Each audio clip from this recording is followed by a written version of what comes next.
Hi, welcome to Buffzone Television. My name is Kyle Ringo. I'm the CU beat writer for the Daily Camera newspaper.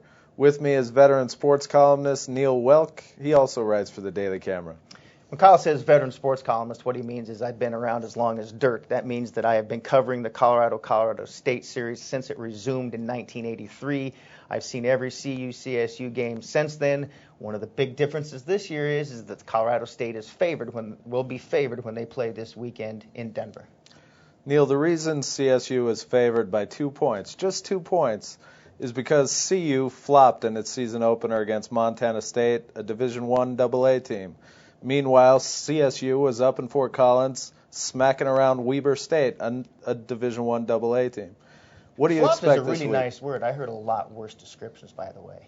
Flopped is a very nice way to say they got their handed to them by Montana State. What do you expect this week in Invesco Field in Denver? I think Colorado's going to come out and play a very good game this week, and I honestly believe that. I think that they were embarrassed last weekend.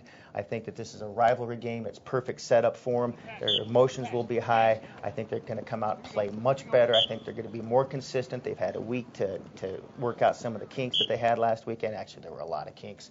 And I think they're going to play a much better game. And that 2-point spread, I think, is just about right, because I think it's going to come down to, just like the last 3, 4, 5 games in this series have come down to, I think it's going to be a close game. Yeah, the last 3 games in the series have been decided in the final minute of the game. I know you'll agree that that doesn't bode well for the Buffs, who you think have a confidence problem in a tight game at the end of the game.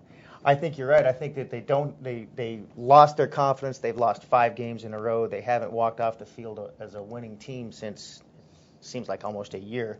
And but I do think that this is the weekend that they will get that confidence back. I think what they need to get that confidence back is not as much as walk off with a win, as just make some big plays during the game. If they can make some big plays during this game, put some touchdowns on the board, force a couple of turnovers, I think that confidence will come back in a hurry because of the rivalry game that they're involved with. I think the emotions will take them to that point, and I expect another close game. Well, I agree. You never know what to expect in a rivalry game because the emotions are so high, but I have no confidence in this team right now.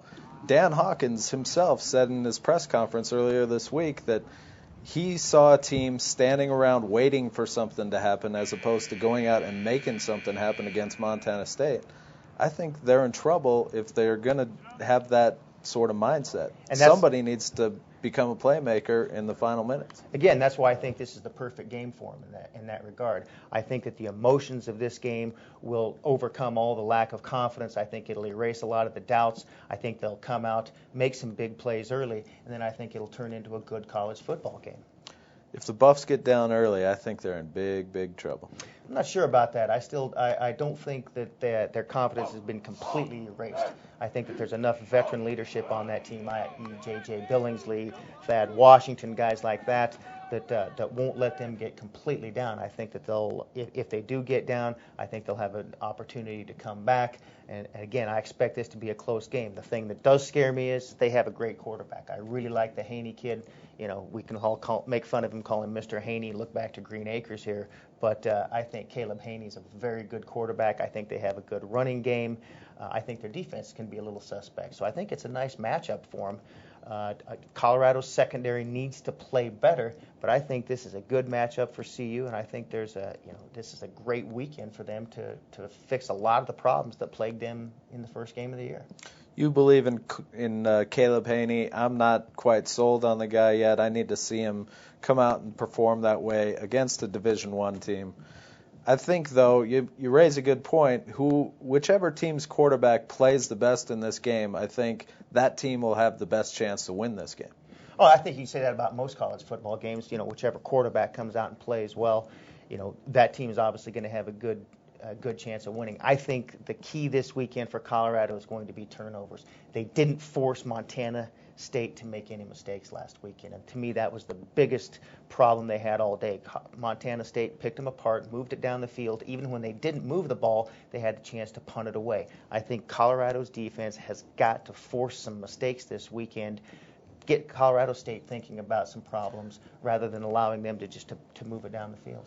That's how the Buffs won the game last year. They had 4 interceptions. And in the history of this series, in the 6 games that have been played in Denver, the two teams have combined for 23 turnovers. The team that committed the most turnovers in the game lost every time.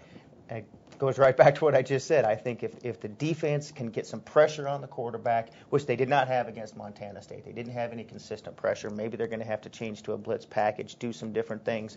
But I do think if Colorado's defense comes out, forces some turnovers, makes Colorado State work for some of their field position, then I think Colorado can win this football game. I don't know how they're going to get those turnovers against the all-star quarterback you were talking about, man. Justin Holland, they intercepted him 4 times, most of them in the second half last year. I think that's what they can do this year, if they do things, if they have some confidence out there. It should be interesting. Next week on Buffzone, we'll be talking about the Colorado State wrap-up, and then we'll also check in with Arizona State.